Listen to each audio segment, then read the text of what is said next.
A small part of this episode is going to be me figuring out what the next episode is. How do you find out who really cares? Now that's too deep. We don't want to go deep. Why is nobody scared of getting something from tattoos? Oh, that's a great one. Okay. Getting a tattoo can be dangerous. You're dealing with people's blood. I've been a tattoo artist for 18 years, and the first thing I noticed when I got into tattooing is it's a little more complicated to keep everything nice and sanitary than you might think. And when I first started, people used steel tubes. The tube's the thing that the needle goes through. And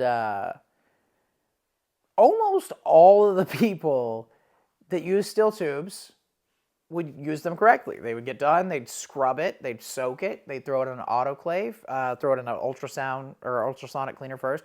This is the whole process we'd use to sterilize them. I got in at a time that they had introduced a thing called disposable tubes. So it's the same thing, but it's made of plastic, and it's pre-sterilized in gas. And then they package it to where as long as you use it within like 2 years, it's sterile. So you open up, just like most sterile instruments, you open up out a little pouch, you stick it on your machine, you tighten it down, needles in there, you work with it. The problem is that the first iteration of them was kind of shitty.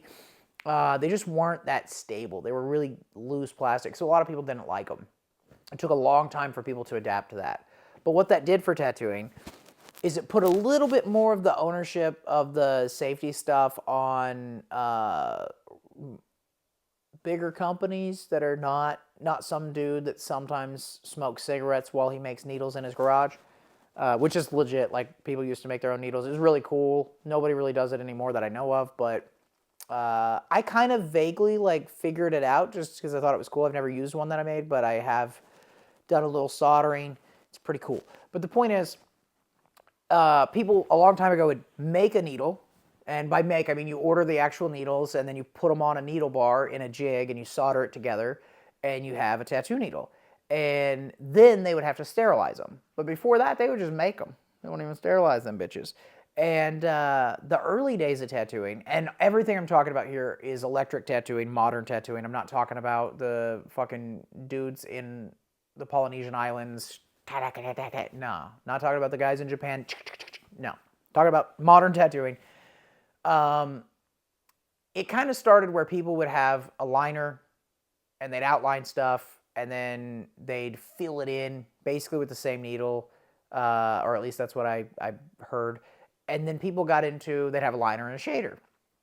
And there was an assembly line style of tattooing that was really popular in like Navy docks. If sailors are coming in, they're trying to get as many done as they can in a day. So they have an outline guy.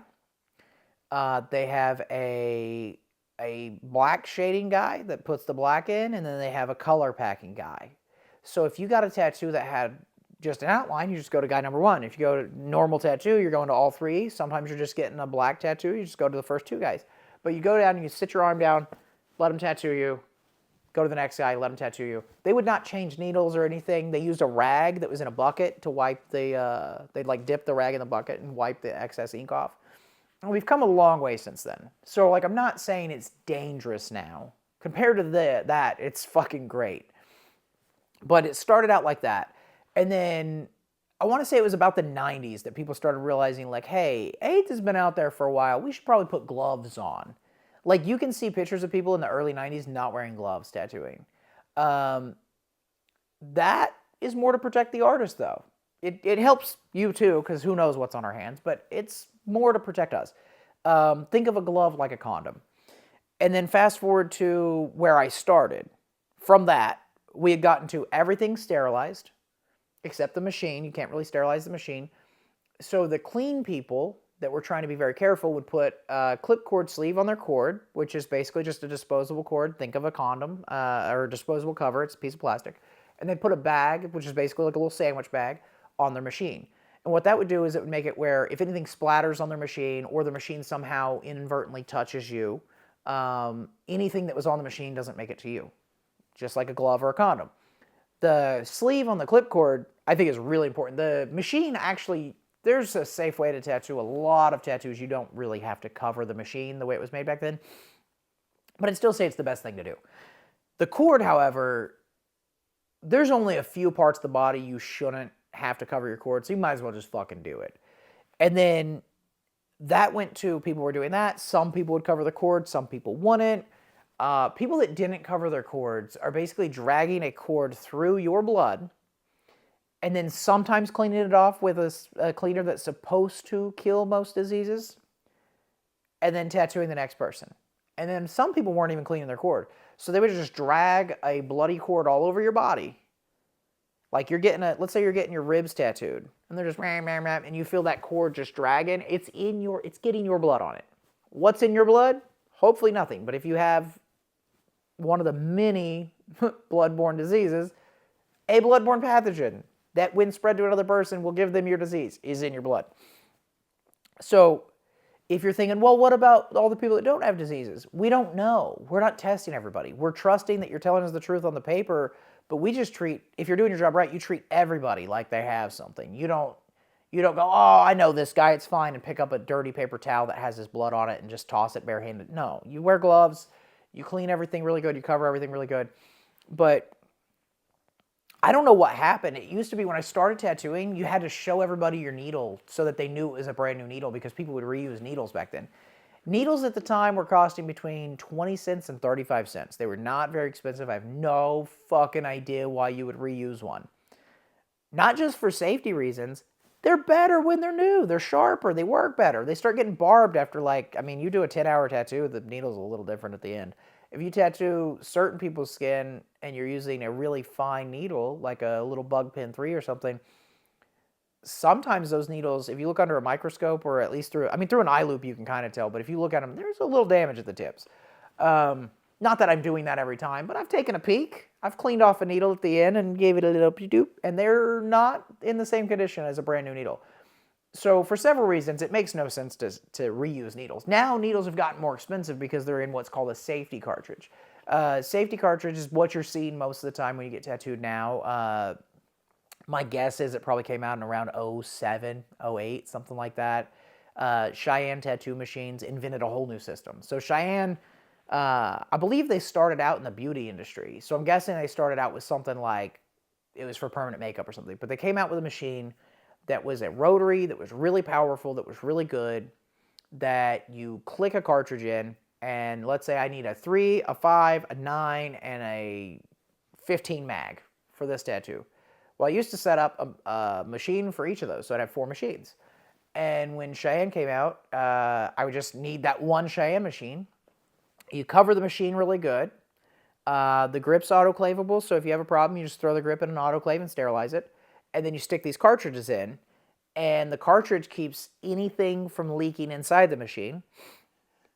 And the fact that you covered the machine makes it pretty safe to use, and you just tattoo away. So what we would use is we'd take the clipcord sleeve, cover it all the way to the top, tape it up, put a little piece of barrier film, which is basically like that tape at the dentist that they use. It's basically slightly stretchier packing tape would be the best description I could give you. It's usually blue. And it's great. You can stick it on all kinds of shit and cover it. That way, if you, let's say you have a handle on something, you got to touch it while you're tattooing, you cover it with barrier film. It's great. Sorry about that. But anyway, I know this is probably boring for some people, but it's really interesting if you're interested in the safety of tattooing. Cheyenne came out with that system, and I think Cheyenne revolutionized tattooing. And I think that Cheyenne made one of the biggest leaps in tattoo technology that has ever been made. Still to this day, fucking amazing. I love cartridges because I use one machine. I don't use their brand anymore, but I'll use one machine and maybe 5 or 6 cartridges, and it's one setup. But what happened with those cartridges is a lot of times people would buy the machine and they'd go, oh, well, I just have to cover the parts that I touch. So they just cover the grip with grip tape. Well, grip tape is another word for it would be Coban. It's when you go to the plasma center or you get blood drawn or whatever, and they tape that stretchy tape that they put around to hold the cotton ball down. That's the tape we use on our grips. If you put 5 layers of that shit together and put it over your mouth, you can still breathe. So it's not an adequate barrier for liquids. But some people for a while just would wrap their grip with that and go, oh, it's good because I'm not touching it. And I've even had a guy, unfortunately, this guy was tattooing me when he said this, and this guy's a fucking idiot. But he said that you can't pass a disease with the amount of blood that we're drawing from tattoos. Well, my knee's bleeding. He was like, you don't get diseases from like that little bit of blood that we get from that. You gotta have a lot of blood. Like, he thinks that you need a blood transfusion to get a disease. That is not true. You need a tiny, tiny, tiny, tiny, tiny, tiny amount of blood from somebody that has, let's say it's hepatitis, to come out of their bloodstream and enter your bloodstream. A little bitty bit, really small amount, will give you hepatitis. And before you ask, yes, there's some vaccines for different hepatitises. There's some that aren't. I'm not going to go into the details. Hep C, still dangerous, very treatable. Hep A, very easy to get, not as dangerous. Hep B, there's a vaccine. You can do your own research on that. I don't know. But there's so many other things you can get. And you can get infections. Like, I mean, that alone is not cool. So what happened with those cartridges is it started out, everybody's like, oh, this is great. And they either learned how to use them correctly or they just didn't think. And what a lot of people do still is they'll grab the back of the cartridge that goes inside their machine. And that's okay once because it goes inside the machine and it's protected by the cartridge. But then once you put the second cartridge in the machine, that cartridge isn't contaminated. If I put a cartridge in the machine and I tattoo you and you have, let's say you got HIV and Hep C, okay? I'm tattooing you. I take this cartridge off, I grab it by the back, I set it down, I grab this one, do the same thing, and I keep touching the part that goes in the machine. I'm just giving you your own blood and getting your blood in my machine. Right now, it's only kind of a problem. Tomorrow, my client comes in. They don't have Hep C or HIV. I grab that brand new crispy cartridge, I lock it in there, I start tattooing, I pull it out, I touch the back of it. Guess what I just did? I just got your blood from yesterday on my gloves from today.